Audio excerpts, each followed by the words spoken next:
आज का हमारा टॉपिक है, कल हम बात कर रहे थे एक्सिस की, जिसमें सर्वो मोटर को चलाने के 3 तरीके कल बताए थे। आप सीएनसी के थ्रू चला सकते हैं, पीएलसी के थ्रू चला सकते हैं, और एमपीजी जो है वो मैनुअल पल्स जनरेटर होता है।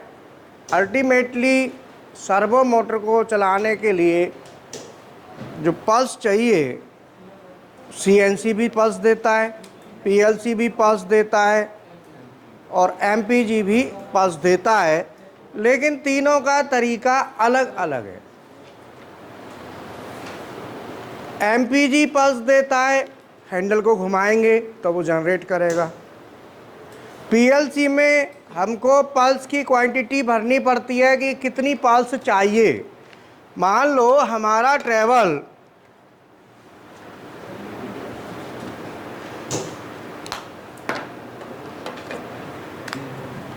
ये पॉइंट ए है और ये पॉइंट बी है। मान लो 50 mm का ट्रैवल है।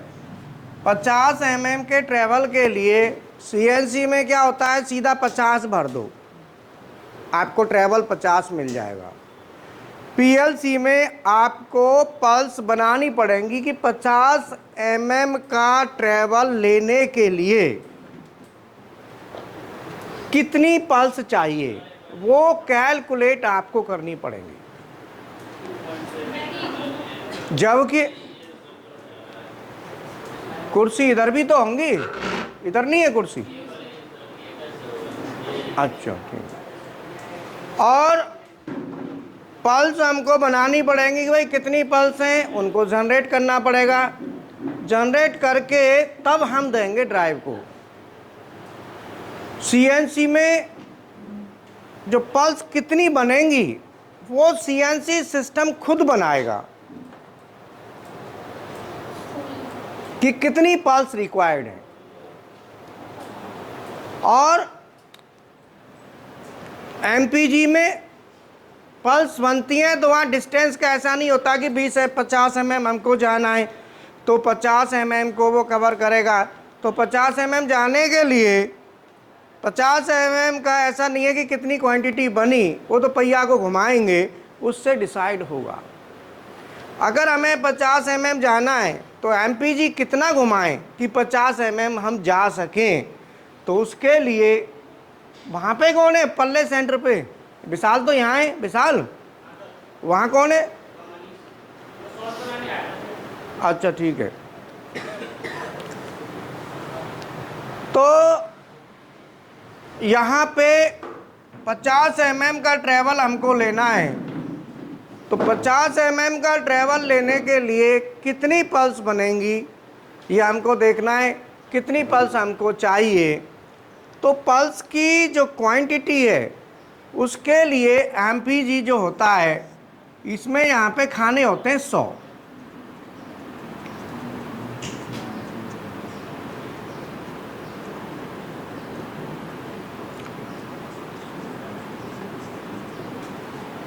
सौ 100 डिवीजन्स इसके ऊपर होते हैं, और एक डिवीजन कितना पल्स बनाएगा। जब हम एमपीजी को रोटेट कराएंगे, इधर भी करा सकते हैं इधर भी, एक डिवीजन में एक स्टेप में कितने पल्स बनेंगे वो डिसाइड किया जाता है कि जैसे इनटू 1 3 सेटिंग होती हैं, इस सेटिंग के हिसाब से डिसीजन होता है। इनटू 1 का मतलब कि 1 step is equal to 1 plus, ये एक पल्स बनाएगा। Into 10 means 1 step is equal to 10 plus, और into 100 means 1 step is equal to 100 plus. अगर हम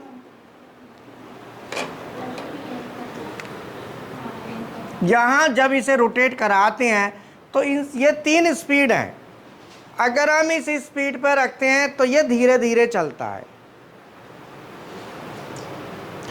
अब ये कैसे करेगा, पूरे को घुमाएंगे तो पूरे को रोटेट कराएंगे। अगर मैं इंटू 1 की सेटिंग रखता हूँ तो 1 रिवॉल्यूशन, एक रिवॉल्यूशन में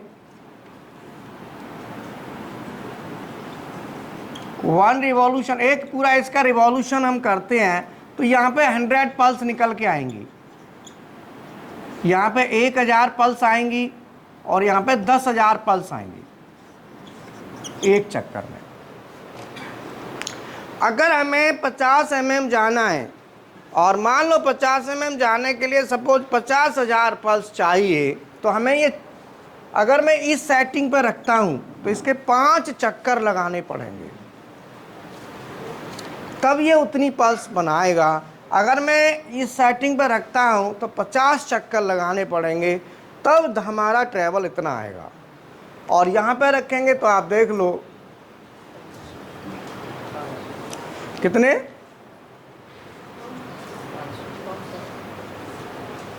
500 चक्कर लगाओगे तब 50 mm का ट्रैवल आपको मिलेगा। तो ये हमारा 3 तरीके से हम सर्वो मोटर को चलाते हैं। 3 जगह से हम चला सकते हैं। एक हम चला सकते हैं CNC के थ्रू, PLC के थ्रू और MPG के थ्रू। अब इसमें क्वेश्चन आता है कि PLC वाला स्टूडेंट है, उसकी यहाँ लिमिट आ जाती है, आगे उसे नहीं पता। तो क्या है कि दिमाग में ना कन्फ्यूजन सा रहता है, यार ये आगे कैसे हो रहा होगा, कैसे फंक्शन चल रहा होगा। CNC वाला है, उसे रहता है यार ये मैंने ऐसे तो डायरेक्ट वैल्यू दे दी, इसमें मैंने कौन सी मेहनत कर दी, 50 mm चलना है, मैंने लिख दिया G0 X50। अब इसमें मैंने कर क्या दिया, इसमें कोई इंजीनियरिंग तो है नहीं, तो सिंपल है, वैल्यू लिखी, कोड दे दिया। वो भी सोचेगा यार इसमें दूसरे मेथड से भी कोशिश करके देखना चाहिए कि दूसरा मेथड क्या है, कैसे चलाएंगे। तो इसके लिए जो स्टूडेंट ओवरऑल को कवर करता है उसका कॉन्फिडेंस ही अलग होता है, मतलब उसकी वैल्यू, उसका सैलरी, उसकी परफॉर्मेंस, उसका लेवल अलग ही निकल के जाता है। जो स्टूडेंट, क्योंकि आज आने वाला समय सर्वो मोटर का है, आने वाले समय में सर्वो मोटर ही आने वाली है। उसका कारण है, पहले क्या होता था कि हमको स्लो स्पीड में ज़्यादा ताकत चाहिए होती थी, तो हमारे सामने बहुत बड़ी समस्या थी कि कैसे हम स्लो स्पीड में फुल टॉर्क को ले सकें। अब स्लो स्पीड चाहिए तो मोटर की स्पीड स्लो करनी पड़ेगी। अगर हम मोटर की स्पीड स्लो करते हैं तो हमारी ताकत कम हो जाती है, क्योंकि एसी मोटर की कंडीशन है कि अगर आप एसी मोटर को स्लो स्पीड पर चलाएंगे तो वोल्टेज भी कम करना पड़ेगा। अगर वोल्टेज कम नहीं किया तो मोटर का जो है करंट बढ़ जाएगा, और फ्रिक्वेंसी को कम करना ही करना पड़ता है। तो फ्रिक्वेंसी से हम स्पीड कंट्रोल करते हैं, और फ्रिक्वेंसी को जब हम डाउन करेंगे तो वोल्टेज भी डाउन होगा अल्टीमेटली, और वोल्टेज डाउन होगा तो उसका ताकत मोटर में नहीं रहेगी कि वो स्लो स्पीड में अगर हम उसे चलाएं तो वो पूरी ताकत दे सके। इसके लिए, हाँ कहाँ जा रहे हो बेटा, अच्छा मशीन पर, हाँ ठीक है। इसके लिए क्या है कि ये देखा कि भाई ये कैसे करें, तो उसके लिए क्या किया गया कि एसी मोटर से देखा कि भाई इसमें जब स्लो स्पीड करेंगे तो इसकी ताकत भी घट जाएगी। अब क्या करें,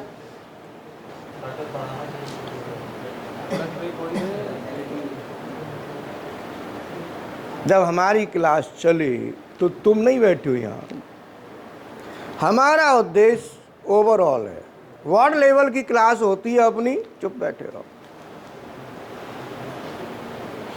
ये बहुत बड़ा एक्सपीरियंस शेयर हो रहा है। तुम तो अभी एनओएनसी भी ढंग से लगाना पाता, ठीक है, चुप बैठे रहो। अगर मोटर की ताकत कम है तो मोटर स्लो स्पीड में चलाने पे पूरा लोड नहीं ले पाएगी। इसके एग्जाम्पल्स, लिफ्ट में जब हम स्लो स्पीड पर चलाते हैं तो डायरेक्ट मोटर की स्पीड कम करके नहीं चलाते। वहाँ पे हमको स्पीड कम करते हैं, लेकिन वहाँ पे जो मोटर लगती है वो टॉर्क मोटर होती है और वहाँ गियर बॉक्स लगाया जाता है। क्रेन, लिफ्ट, इन एप्लीकेशंस में मोटर के साथ गियर बॉक्स होता है जिससे हम टॉर्क को इंक्रीज करते हैं। तो टॉर्क के लिए आजकल मोटरें आ रही हैं, मॉडिफाइड करके मोटरें स्पेशल डिजाइन की जा रही हैं जिसमें आप स्पीड कम करेंगे, टॉर्क पूरा मिल जाता है और गियर बॉक्स साथ में अटैच होता है।